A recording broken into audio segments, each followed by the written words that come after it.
what's going on? Welcome to the road trip as Man United are taking on Southampton at St Mary's, and we've been talking about this the whole flipping international break. No excuses, no flipping making way for this or this unlucky piece of shit thing happened, blah, blah, blah. Man United must win. It's as simple as that. Losing is unthinkable. It's over. If we lose this game, it's over. It really, really is. There'll be no coming back from this. And I hate to build up that anticipation or that, not even anticipation because we don't want it to happen, but that negativity. I hate to start on that foot. I will talk about the game because I do think we're going to win, but I'm just saying losing is unthinkable. It doesn't matter about referee decisions, VAR, robbed us or whatever. No, we have to win. We have to win any means necessary. We cannot afford to be losing this game. The team news, I mean, look, in terms of looking at some of the players that, you know, are all of the players that are back from international duty, we know everyone's back and they're fit. The Ugarte thing, let's just start there because look, everybody wants to know, will Ugarte start? We want to see him start.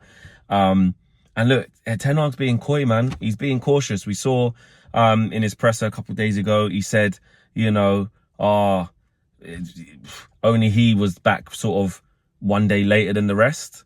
He didn't come back when everyone else came back, so we have to assess him and we have to see. That's open to interpretation. My guess is that he ain't going to start. I got a feeling he ain't going to start. You know, surely, you know, he's of a level of fitness, so start him and see how long he can give you. But we know Ten Hag's cautious. We know what Ten Hag's on. He don't take them type of risks. He doesn't just go hell for leather and just make mad changes to a squad. He never does it. He never does it unless he's absolutely forced to do it. And I don't think he is forced to do it. Why? Because Casemiro's there. Now, look, if Casemiro has to play, of course, we'll be like, oh, my God, look at last time, hooked off, blah, blah, blah, blah, blah.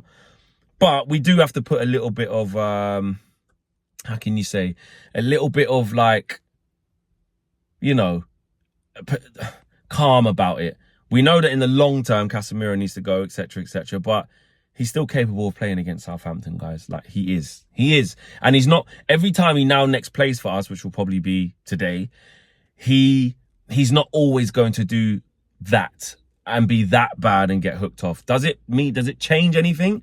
Long term, does it mean that we need to get Ugarte in there and I want him to start? No, of course it doesn't. I want Ugarte to start. I need to make that very, very clear. But what it doesn't do is is that every time Casemiro touches the ball next for us now, he's just going to 100% be that bad. Because in the games leading up to that, he weren't doing that. That was a new low. It was a game where, you know, players have them type of games where every single thing they do is wrong. Every single thing they do is wrong. Before that, we were saying, tell you what, is there a little bit of a Casemiro redemption arc? So that's just me just keeping like a decent bit of energy of like not just going to blame it all on him and say he shouldn't play. You know, if he plays, he's going to give the ball away like he did against Liverpool, and it means that 100 million% he's going to get hooked at half time. Of course, if he plays, there's going to be tendencies of mistakes and, you know, giving the ball away like he does. But what I'm saying is it's not going to lead to goals, he says, like it did against Liverpool. The front line as well. Look, I don't think Erik ten Hag's going to make much changes. Does Ahmad come back in or Garnacho? I think he goes with Garnacho again. Xerxes, you know, we know that Rasmus Højlund's not back yet again. He said they're making good progress, but not yet. Same with Luke Shaw. So we know he's got to go with Xerxes again. There's no Mason Mount as well. So that ain't going to change. Rashford's going to stay on the left. We know that. And the back four is going to be the same unless someone's injured from training that we didn't know about from yesterday. So there actually ain't going to be much changes, guys. And when you look at our bench and look at the lack of depth on it, also from the bench, what have we really got? We got Eriksen, we got a young Toby Collier, we got one of Ahmad or Garnacho, whoever doesn't start. They can actually impact the game. There's no Rasmus. There's no Victor Lindelof. There's Harry Maguire. What is there? That's it, guys. So really and truly, Johnny Evans. So, like, our bench ain't going to be great. Ethan Wheatley might be on there as well. So whoever starts the game, guys, we're going to need them to do the business. And obviously, Ugarte will probably be on the bench as well, actually, to be fair. There's not real, like, match winners in there, not super potent. So our options are still limited. And it's going to be down to the first 11 to flip in to get it done. It's going to be down there to them to get it done because if it goes to shit, who are you going to turn to? You ain't got Scott McTominay no more to come off the bench and do a madness. You ain't got that. You ain't got Rasmus there to come on and, you know what I mean, shake things up a little bit. We ain't got Mason Mount to change it up in midfield. And if things are going badly, Eriksen's not normally a man you turn to. And obviously Ugarte, we hope that he is. So the pressure's on. If we get opened up by Russell Martin, Southampton, but we play in the same way he plays, right, then we're finished. It's as simple as that. Like, we're cooked. We're done. And look, you can argue that we are already, and Flex, you're being deluded. We're already done. Listen, I'm backing this team to turn it around and the manager to turn it around. But you know me, once I see enough evidence of it not happening, then we'll call it out then. But right now, there's a game there to be won, and I do think we'll win it. I don't think it's going to be easy. I don't think it's going to be great. I don't think it's going to be as easy as it should be. I don't think it's going to be a routine, comfortable win. But at the same time, you know, we got to go and get the job done, and I think we will. From a Southampton perspective, like, again, these guys are rock bottom of the league. You know, they play a naive brand of football coming up to this, you know, coming up to this level in the Premier League. And they're conceding goals left, right and centre. I saw them against Brentford and I saw Wissa just nicking the ball off them and Mbeumo nicking the ball off them.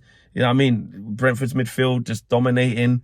And that's what we have to do. If we can't do that against Southampton, they all may as well pack up and just go yard. Like, what are we in this for? And you know what else as well, guys? I swear to you, like, it's a 12:30 kickoff. Everyone's watching. Just get this done, guys. Please get this done so we can enjoy our weekend and then tune into the North London derby on the Sunday and whatever other games are happening. Please, can you just do that out of this international break? And also, when you look at the next batch of Premier League games coming, there ain't nowhere to hide. Crystal Palace away, Spurs home, Villa away. Tough games. So if you don't kick off this run of Premier League games, yeah, with a win against the bottom of the league, yeah, and I know it's only three games, but a team that's going to be a relegation candidate, let's be honest, what's the point? Because if you don't win this, we ain't going to go Palace and win. Probably won't beat Spurs. And then, God, you're going to get your asses handed to you away at Villa. Do you know what I mean? So, look, that's the negative side. That's what can happen if we don't get the result. But I do think we will. I think that we'll calm down. I think by hook or by crook, we'll get the job done. Don't get me wrong. There's a bozo gene in there. Might concede a stupid goal. I think we will. You know, because clean sheets are hard to come by for us. But I think we turn up and we get the job done and put Southampton to the sword by hook or by crook, because just losing is just too unthinkable, guys. Like, and I know you can say, "Oh, this is the problem." We absolutely can, and that's, if anything, that's the point. We can lose. I know we can lose. I fucking know that, but nah, not today, guys. Surely not. We're not going down that road. You lot ain't gonna do this to us today. No, not a criminal behaviour is not happening today. After what you lot did against Liverpool, go put it right, please, against Southampton. And even when we win today, once we've won, we can't be celebrating and go, "Oh, this is amazing." It's going to be right. Good. We'll talk about the good things we saw within the 90 minutes. Keep it stepping. Because also, it's not going to show us a lot if we do beat them. This is one of them games that should be fucking routine. So just please, just go and get the job done today, guys. I'm going Man United 2-1. Let me know. Me and Kate, what you guys are going with. Me and KG and Marcel are going to be at UVHQ for later on today for the match. So get involved in the chat. Owen will be live a couple of hours before as well, from 10:30 a.m. and then again live after the game for the full-time view as well. So guys, we'll see you there. I'm out of here. Do not F this up, Man United. I beg you. Peace.